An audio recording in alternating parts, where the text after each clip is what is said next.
ভাগ্যজনক কথা আমি প্ৰত্যেকবাৰে দেখা পাওঁ আমি নিউজ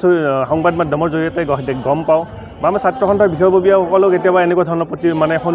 সন্মুখীন হ'বলগীয়া হয় বিভিন্ন সময়ত ২৭ নম্বৰ ৰাষ্ট্ৰীয় ঘাইপথত বিভিন্ন ধৰণৰ এক্সিডেণ্টৰ ফলত আমি নভবা নিচিন্তা একোখন পৰিয়াল ধ্বংস হৈ যোৱা আমি দেখিছোঁ আৰু এটা কথা স্পষ্ট যে ছাত্ৰ সন্থাৰ মজিয়াৰ পৰা আমি বাৰে বাৰে কৈছোঁ যে চৰকাৰখনে কেৱল মাত্ৰ কৰ কাটলেৰে চলিব বিচাৰে তেওঁলোকৰ ব্যৱস্থাটো তেওঁলোকে টোল গেটত তেওঁলোকে বাৰে বাৰে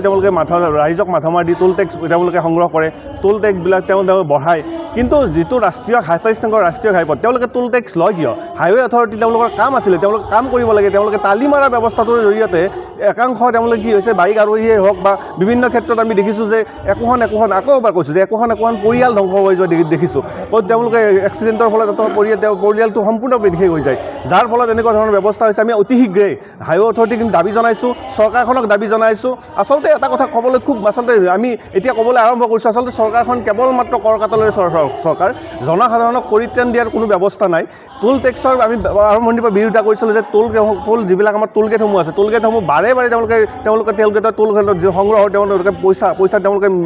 মাচুল বৃদ্ধি কৰি আছে কিন্তু জৰাজীৰ্ণ অৱস্থাৰ ক্ষেত্ৰত কোনো ধৰণৰ ব্যৱস্থা নাই আচলতে তেওঁলোকক কেৱল মাত্ৰ চৰকাৰখনে টোল সংগ্ৰহ কৰাৰ কাৰণে আৰু যিটো বিভাগ তেওঁলোকে ঠিকাদাৰী ব্যৱস্থা তেওঁলোকে অৰ্পণ কৰিছে যিটো বিভাগক অৰ্পণ কৰিছে টোল গেটসমূহৰ আৰু বিভিন্ন সময়ত দেখা পাওঁ যে টোল গেটসমূহৰ যিটো দাদাগিৰি ছিষ্টেম টোল গেটত থকা মানুহখিনি যিটো দাদাগিৰি ছিষ্টেম তেওঁলোকৰ মই মতালি যেনেকৈ ব্যৱহাৰ কৰে মানুহক জাত পথচাৰীক ব্যৱহাৰ কৰে এই কথাটো আমি সুকীয়াই দিছোঁ আৰু এটা কথা স্পষ্ট যে ২৭ নম্বৰ ৰাষ্ট্ৰীয় ঘাইপথ যদি কোনো অনতিপলমে যদি ৰঙিয়াৰ পৰা চাংচাৰিলৈ যদি সম্পূৰ্ণৰূপে মেৰামতি নকৰে অনাগত দিনকেইটাত সদৌ অসম ছাত্ৰ সন্থা সদৌ কামৰূপ জিলা ছাত্ৰ সন্থাই কিন্তু বৃহৎ আন্দোলন কৰিবলৈ বাধ্য হ'ম আৰু অনাগত দিনকেইটাত আমি কিন্তু ৰাষ্ট্ৰীয় ঘাইপথ অৱৰোধ কৰিবলৈ আমি বাধ্য হ'ম যিকোনো খবৰৰ বাবে যোগাযোগ কৰক